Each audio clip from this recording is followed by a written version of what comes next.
All right, welcome back, everybody. We're gonna do this really quick. I just wanted to get this out there. This is one of those things that it can be a lesson or it can be ignored. But this is one of the biggest things I wanted to get out. I didn't want this to happen, but it did. So a couple of guys made the decision to go fish Green Bay, and I'm gonna show you right now why that was a bad decision. 53-degree weather, like 20-mile-an-hour winds out of the south. The bay never locked up properly.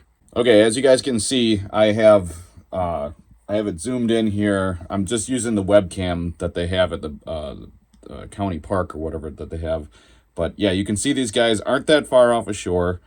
But there was a crack over here to the east that I'm gonna guess they probably walked across. And yeah, you can see it start to separate. I sped up the time lapse, like made it go faster so you could see it actually splitting away. And those guys didn't even notice. Like, they didn't have a clue. You can see they're still just sitting out there, and that gap is getting bigger. And if you look in the left hand of the screen here, you can see the open water off the rocks there blowing in the wind.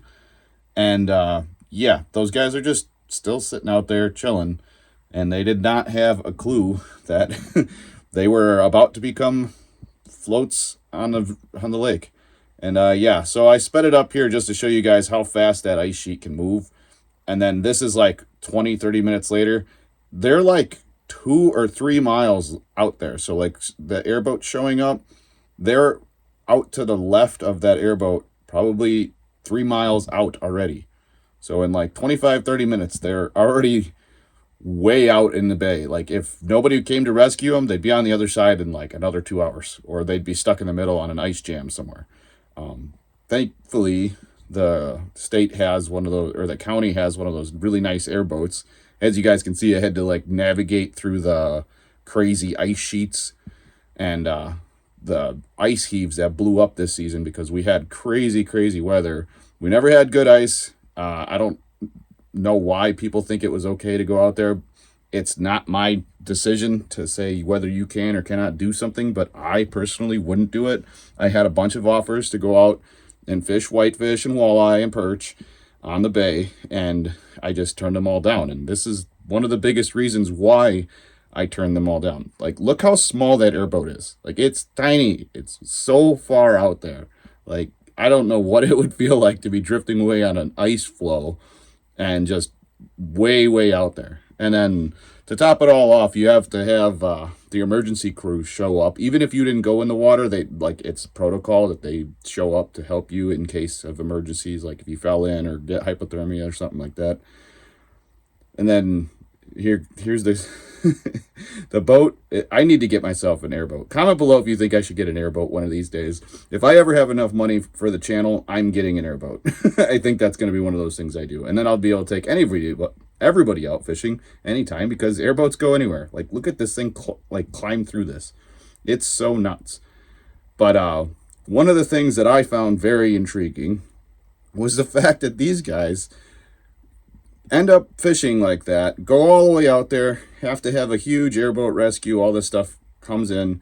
And I remember in the past, they wouldn't let you keep your gear. Well, you can see here, they kept all of their gear. They got a tent, they got their, the tooth and rod cases, all their fish finders and buckets and stuff, probably some fish in there. And yeah, so like, that was a crazy thing to watch today. I just happened to check that and then noticed that it was breaking apart. So I hit record on my screen to like see what was going to happen, and basically watched a rescue live today. And yeah, I mean, I don't know what else to say, but like, everybody that was like complaining, saying like, Dave, you should be out on the ice. Dave, you need to go ice fishing. Dave, you need to go here. You need to go there.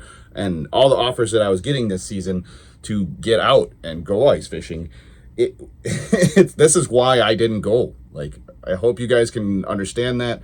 I have a couple other videos coming out here, and yeah, I just wanted to get this out there. This is one of those crazy things. Like, I never thought I'd actually see somebody like get blown off of shore live. And I'm really happy they made it back to shore just fine, and hopefully they learned that you got a south wind and you're fishing the bay, don't do it. Just don't do it. But stay tuned for some future videos. If you guys are new here, subscribe. I have a bunch of other channels if you guys are new here. I got DW's Outdoors Shorts, DW's Outdoors Clips. I have DW's Cooks Everything. I like cooking. And then on top of that, I have my vlog channel that I never upload to. But if you guys want me to start doing that more often when I travel or do things, I'll see if I can get into it. But it's really hard to like vlog and do all these other things at the same time. But thanks for watching today's video, and yeah, stay safe. Don't go out on the ice when it's 53 degrees outside and the wind's blowing 25 miles an hour. I'll see you guys next time.